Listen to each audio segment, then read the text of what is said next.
warahmatullahi wabarakatuh. Halo semuanya, perkenalkan nama saya Yora Larissa Amelia, NPM A1A019013, kelas 3A, Prodi Pendidikan Bahasa Indonesia, mata kuliah Teknologi Informasi dan Komunikasi. Baiklah, di sini saya akan menjelaskan apa-apa saja sih jenis-jenis teks dalam pembelajaran bahasa Indonesia. Sebelum saya menjelaskan apa-apa saja jenis teks dalam pembelajaran bahasa Indonesia, terlebih dahulu saya akan menjelaskan pengertian dan tujuan pembelajaran bahasa Indonesia bagi siswa dan guru dalam dunia pendidikan. Pembelajaran bahasa Indonesia merupakan salah satu materi pelajaran yang sangat penting di sekolah. Tujuan pembelajaran bahasa Indonesia adalah agar siswa memiliki kemampuan berbahasa Indonesia yang baik dan benar, serta dapat menghayati bahasa dan sastra Indonesia sesuai dengan situasi dan tujuan pembelajaran serta tingkat pengalaman siswa tersebut. Tujuan pembelajaran bahasa Indonesia bagi siswa adalah untuk mengembangkan kemampuan berbahasa Indonesia sesuai dengan kemampuan, kebutuhan, dan minatnya.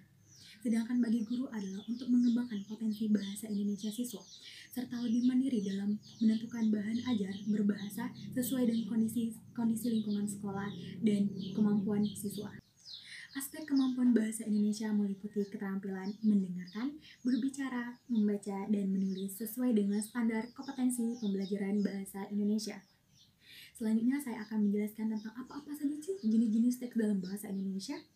Jenis-jenis teks dalam bahasa Indonesia yaitu ada teks deskripsi, teks narasi, teks eksposisi, teks eksplanasi, teks persuasi, dan teks argumentasi. Tujuan pembelajaran bahasa Indonesia.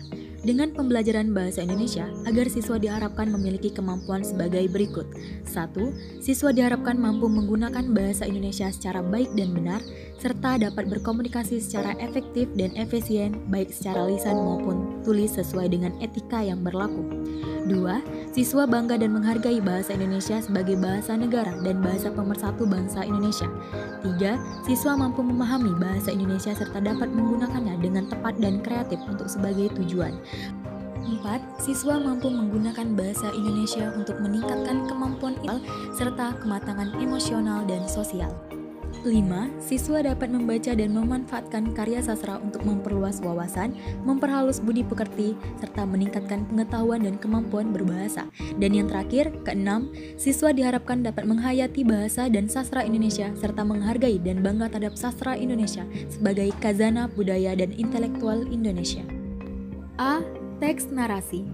Teks narasi adalah bacaan berupa karangan yang menceritakan atau menjelaskan suatu peristiwa secara detail berdasarkan urutan waktu.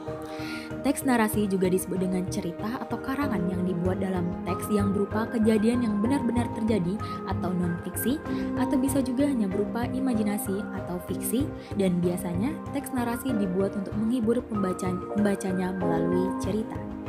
Teks narasi yang berupa kejadian nyata atau non-fiksi dapat berupa runtutan suatu peristiwa atau kejadian yang terjadi sesungguhnya dan dikemas dalam sebuah cerita.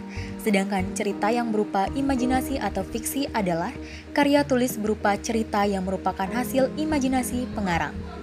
Contoh teks narasi yang bersifat fiksi diantaranya adalah roman, novel, cerpen, drama, dan biografi.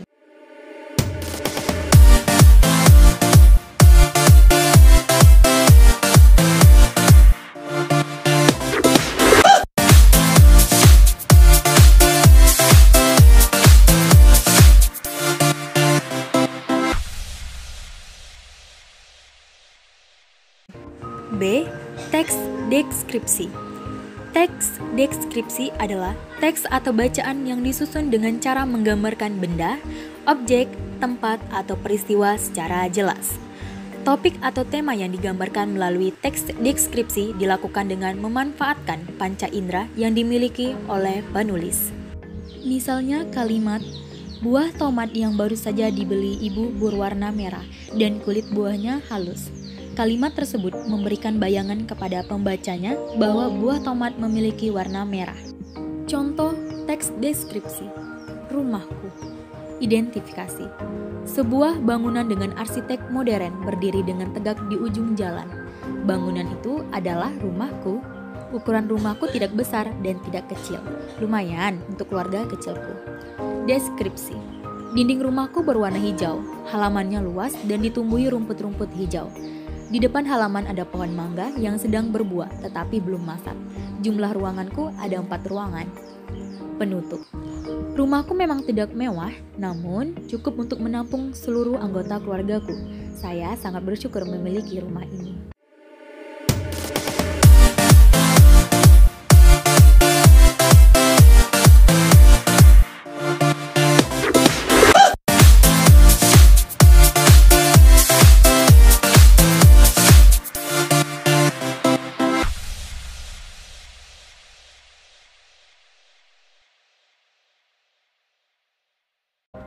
C.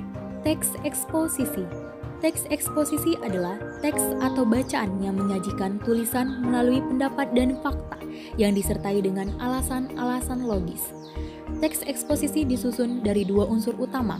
Kedua unsur utama penyusun teks eksposisi tersebut adalah pendapat dan fakta kejadian, sebenarnya disajikan dalam kalimat fakta. Sedangkan alasan-alasan logis disajikan dalam kalimat opini atau pendapat.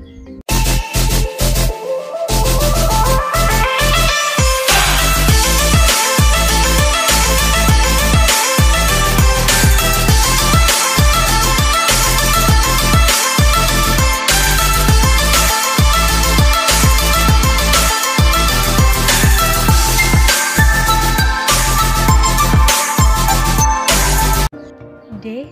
Teks eksplanasi. Teks eksplanasi yang menjelaskan tentang proses terjadinya atau terbentuknya suatu fenomena alam atau sosial. Contoh karya tulis yang disajikan dalam bentuk eksplanasi adalah bacaan yang menjelaskan proses terjadinya suatu fenomena alam dan fenomena sosial. Contoh teks eksplanasi. Contoh yang berupa fenomena alam: 1. Proses turunnya hujan. 2. Terjadinya banjir. 3. Proses gunung meletus. Contoh teks yang berupa fenomena sosial adalah: 1. Tidak meratanya kualitas pendidikan di Indonesia. 2. Kurangnya kesadaran masyarakat akan bahaya membuang sampah di sungai.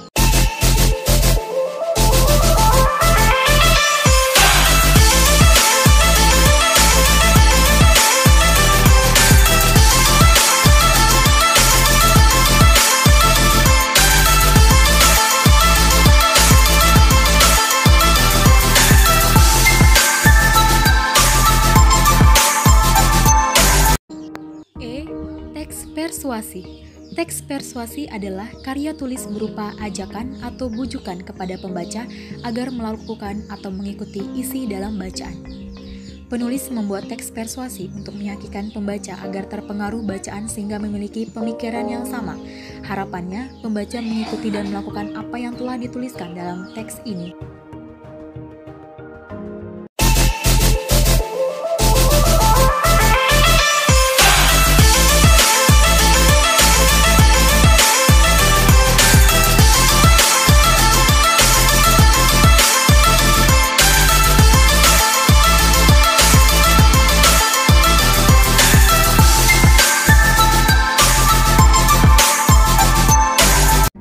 Dan yang terakhir adalah F.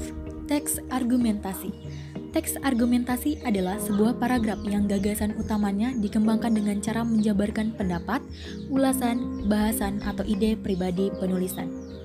Penulisan teks argumentasi dapat berupa ide, gagasan, pendapat dengan disertai analog, contoh, penjelasan argumen yang kuat sehingga pembaca terpengaruh dengan isi yang ada dalam bacaan.